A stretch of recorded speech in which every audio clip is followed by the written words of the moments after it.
ಆಗಿದ್ದೆಲ್ಲ ಆಗೋಯ್ತು ವೀರು. ಇನ್ನಾದರೂ ಮುಂದೆ ಏನು ಮಾಡಬೇಕು ಅಂತ ಯೋಚನೆ ಮಾಡೋಣ. ಸತ್ಯಕ್ಕೆ ಸೋಲಿಲ್ಲ, ಸಾವೂ ಇಲ್ಲ. ಅದಕ್ಕೆ ಸ್ಪಷ್ಟವಾದ ಉದಾಹರಣೆ ನಿನ್ನ ಜೀವನನೇ. ಇಷ್ಟು ವರ್ಷ ಆದಮೇಲಾದರೂ ಸತ್ಯ ಏನು ಅಂತ ನಮಗೆ ಗೊತ್ತಾಯ್ತಲ್ಲ, ಹಾಗೆ ಜನಗಳಿಗೂ ಸತ್ಯ ಏನು ಅಂತ ಅರ್ಥ ಆಗುತ್ತೆ. ನೀನು ಜನಗಳ ಬಗ್ಗೆ ಏನೂ ಚಿಂತೆ ಮಾಡಬೇಡ. ಮನಸ್ಸನ್ನು ಮೊದಲು ತಿಳಿ ಮಾಡ್ಕೊ.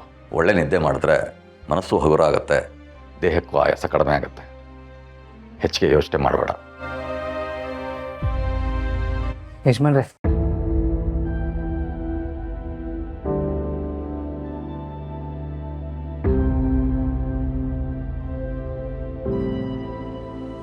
ಏನು ಸುಬ್ಬು? ಅಪ್ಪ, ನಾನು ಚಿಕ್ಕ ವಯಸ್ಸಿಂದ ನೋಡ್ಕೊಂಡು ಬಂದಿದ್ದೀನಿ. ನಿಮ್ಮ ಹತ್ರ ಯಾವತ್ತೂ ಯಾರೇ ಬಂದು ಏನೇ ಕೇಳಿದ್ರು ನೀವು ಇಲ್ಲ ಅಂತ ಹೇಳಲ್ಲ. ಅದಕ್ಕೆ ಅಂತ ಎಷ್ಟೋ ಜನ ಬಂದು ನಿಮ್ಮ ಹತ್ರ ಏನೇನೋ ಕೇಳ್ತಾರೆ. ಅದೇ ಥರ ನಾನು ಇವತ್ತು ನಿಮ್ಮ ಹತ್ರ ಏನೋ ಕೇಳಕ್ಕೆ ಬಂದಿದ್ದೀನಿ. ಕೇಳಲಾ? ಅದಕ್ಕೂ ಪರ್ಮಿಷನ್ ಕೇಳಬೇಕೇನಮ್ಮ? ವೀರು ಹೃದಯವಂತ, ನೀವೇನು ಕೇಳಿದ್ರು ಅಷ್ಟು ಅಂತಾನೆ. ನನ್ನ ಅಪ್ಪನ ಹತ್ರ ಯಾವಾಗಲೂ ಕೇಳ್ಕೊಳ್ಳೋದು ಒಂದೇ, ಅಪ್ಪನ ಪ್ರೀತಿ, ಅಪ್ಪನ ಆಶೀರ್ವಾದ. ನಿಮಗೆ ಬೇಜಾರಾಗಿದೆ ಅಂತ ನನಗೆ ಗೊತ್ತು. ಇಂಥ ಟೈಮಲ್ಲಿ ನಾನು ಬಂದು ನಿಮ್ಮ ಹತ್ರ ಆಶೀರ್ವಾದ ಕೇಳೋದು ತಪ್ಪಾಗುತ್ತೆ. ಆದರೆ ನಾನು ಒಂದು ಕೆಲಸಕ್ಕೆ ಅಂತ ಎಕ್ಸಾಮ್ ಬರೆದಿದ್ದೀನಿ. ಅದ್ರ ರಿಸಲ್ಟ್ ಬಂದಿದೆ. ಆ ರಿಸಲ್ಟ್ ನೋಡೋಕ್ಕೆ ಅಂತ ಹೋಗ್ತಾ ಇದ್ದೀನಿ. ಅದಕ್ಕೆ ನಾನು ಪಾಸ್ ಆಗಿರಲಿ ಅಂತ ಆಶೀರ್ವಾದ ಮಾಡ್ತೀರಾ ಅಪ್ಪ?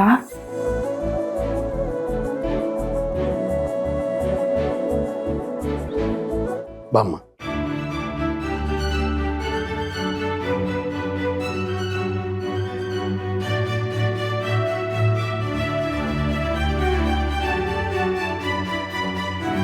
ಒಳ್ಳೇದಾಗ್ಲಮ್ಮ.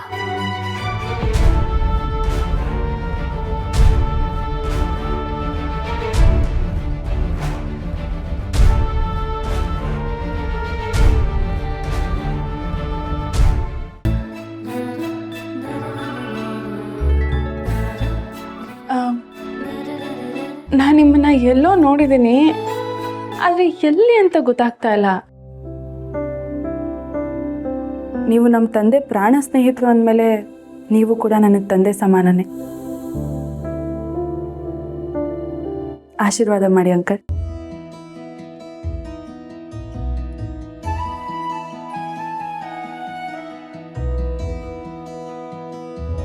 ಒಳ್ಳೇದಾಗಲಿ.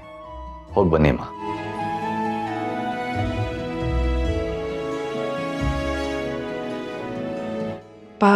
ಮುಂಚೆ ಎಲ್ಲ ನಾನು ಎಕ್ಸಾಮಲ್ಲಿ ಫೇಲ್ ಆಗಿ ನಿಮಗೆ ಮುಜುಗರ ಮಾಡಿದ್ದೀನಿ. ಆವಾಗೆಲ್ಲ ನೀವು ನನಗೆ ಬೈದಿದ್ದೀರಾ ಕೂಡ. ಈ ಸಲ ನಾನೇನಾದರೂ ಅಪ್ಪಿ ಫೇಲ್ ಆದರೆ ನೀವು ನನಗೆ ಬೈಯಲ್ಲ ಅಲ್ವಾ? ಮನೇಲೆಲ್ಲ ಸೌಕರ್ಯ ಇದ್ದು ಮಕ್ಕಳು ಸರಿಯಾಗಿ ಓದಿಲ್ಲ ಅಂದರೆ ಮನೆ ಯಜಮಾನ ಸರಿಯಾಗಿ ಬೆಳೆಸಿಲ್ಲ ಅಂತಾರೆ. ನನಗೆ ಫೇಲ್ಯೂರ್ ಅಂದರೆ ಇಷ್ಟ ಆಗಲ್ಲ. ಬರ್ತೀನಿ.